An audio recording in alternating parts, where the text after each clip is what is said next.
Okay, got a 1990 Daihatsu, I guess that's how you say it, Hijet pickup. And what we're going to do is put these struts on it. Or at least we're going to attempt to.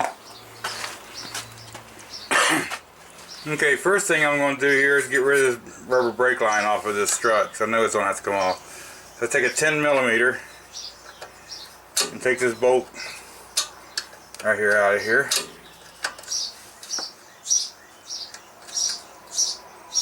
Okay. Now there's just a little clip right back here that holds this line on. It should just come right out.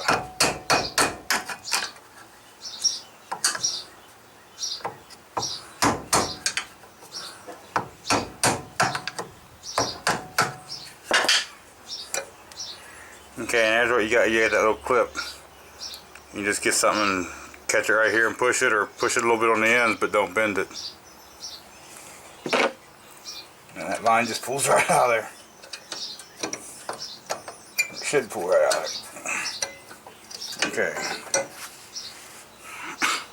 Okay, next thing I'm going to do is I'm going to take the 3 nuts on the top here off. These are underneath the seat, under the cab. And take these loose, and that'll loosen the top of the strut to the body. Okay, we got them 3 bolts out, and that leaves a strut there loose at the top. So now there's 2 bolts here, which are the same size, 17 millimeter, and I'm going to just put the impact on these and just take these right off, and then we should be able to just push them bolts out.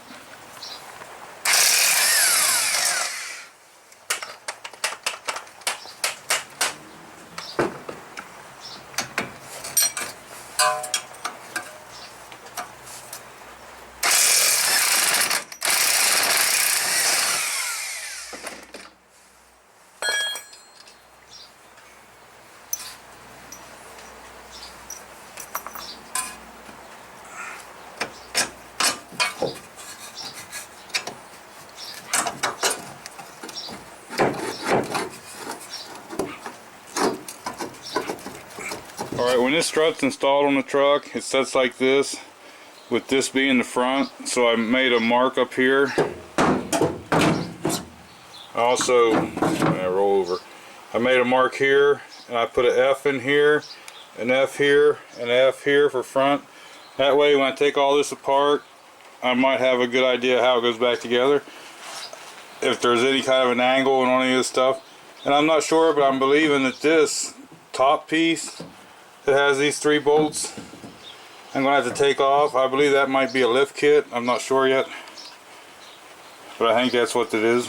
So I guess what I have to do next is I have to take these 3 bolts out and take this spacer off. Okay, now once you take these 3 nuts off, this spacer just comes right off of there. And we have the top of the strut. Now there's probably the nut underneath this plastic plug, so I have to take something and pick that plug up out of there. Okay, that's what I've done. I got a screwdriver and just cut under here, and there it exposes that nut. Okay, so there's a nut down in the side of here, okay? And that's what we need to get off next. But we can't remove that nut because this is under spring pressure. And if we just loosen that nut up, everything on here is just going to go flying, okay? So normally I'd have my regular spring compressor, and I would put on here and compress this spring. My spring compressors didn't work because these were so small, so I made these. Okay, with the all thread. Now all I got to do with these is I put them around the spring, put the all thread through the sides here, and I can suck these together, hopefully. So let me put these together and we'll see what happens. Okay, now that I got my homemade contraption around here, and the theory is this will go around and it's a smaller hole in the spring, so wherever I grab it, it should squeeze it together. So we'll see. Okay, now what I've done was I tightened this up to make sure I could get the spring loose in here, and it will work. So I let it all back out to where it was normal, and I just put just a little bit of tension on this spring, just enough to keep it them flying, but not enough to take all the tension off. And now what we're going to do is put an impact and take this nut off.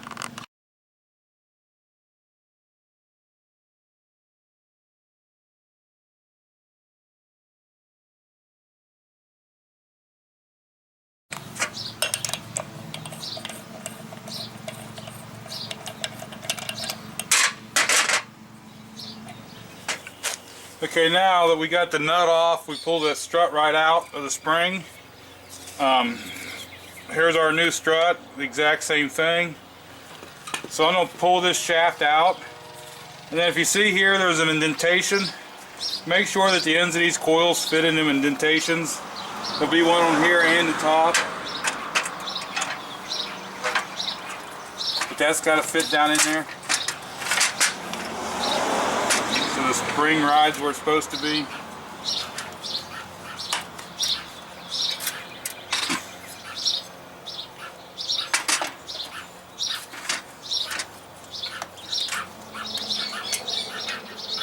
Okay, now we'll get the nut lined up in here.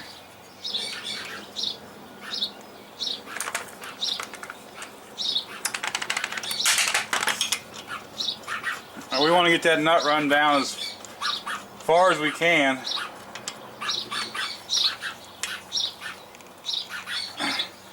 And then we want to take and look. We want to make sure that our spring's in the right place. All of our forward marks are lined up in the right place.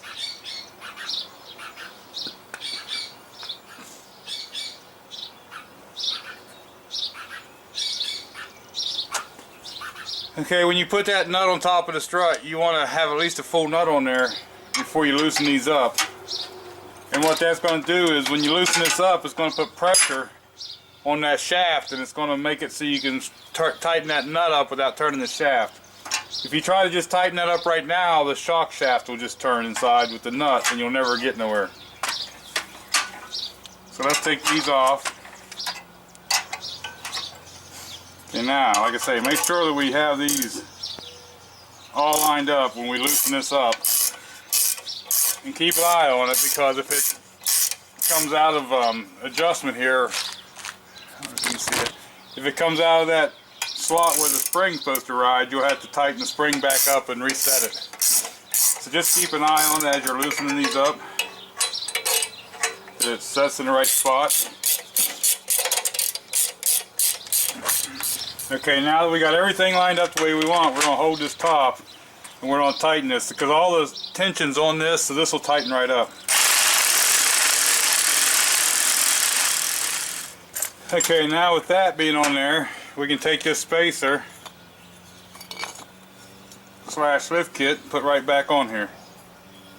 Now some would have been in here before because one of these nuts are different, which they had to have been to put the lift kit on, but that'd be okay.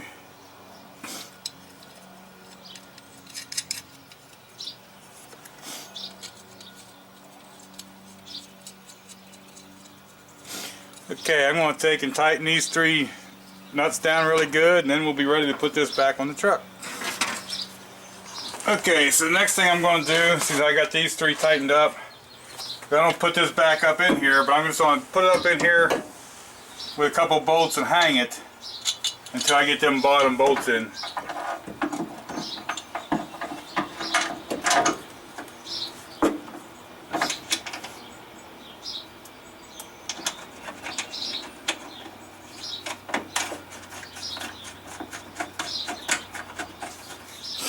Okay, now I got it turned a little bit so this ain't lining up just perfect, so you can just turn that strut.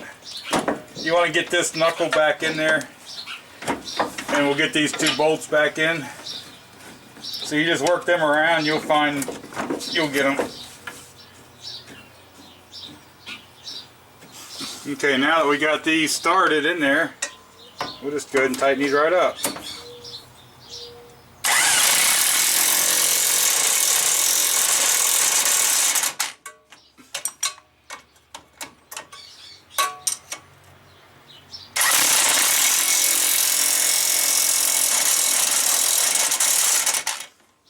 Okay, now that those are tightened, next thing we're going to do, we're going to come up here and we'll tighten these up the rest of the way. And when we got all this tightened up, then we'll be ready to start putting the brake hose and stuff back on. Alright, the next thing I'm going to do, I'm going to take the wire off the caliper, stick it back on here, and then I'll run this hose and bolt it back in this flange, and we'll put that clip back in back here. Okay, I've got this hose secure back here. The only thing is, they did not thread this piece on here. And this is not a self-tapping screw or nothing. I cannot get it to start in there. So what I'm going to do is, I don't have a self-tapper big enough. I'm just going to get a self-tapping screw and put in here, and that'll take care of that. So what I'm going to do right now is I'm going to put the wheel back on this side and start on the other side. And when I get this screw, I'll put it in. Okay, now that we got the wheel bolted back on here and stuff, we can repeat the process on the other side.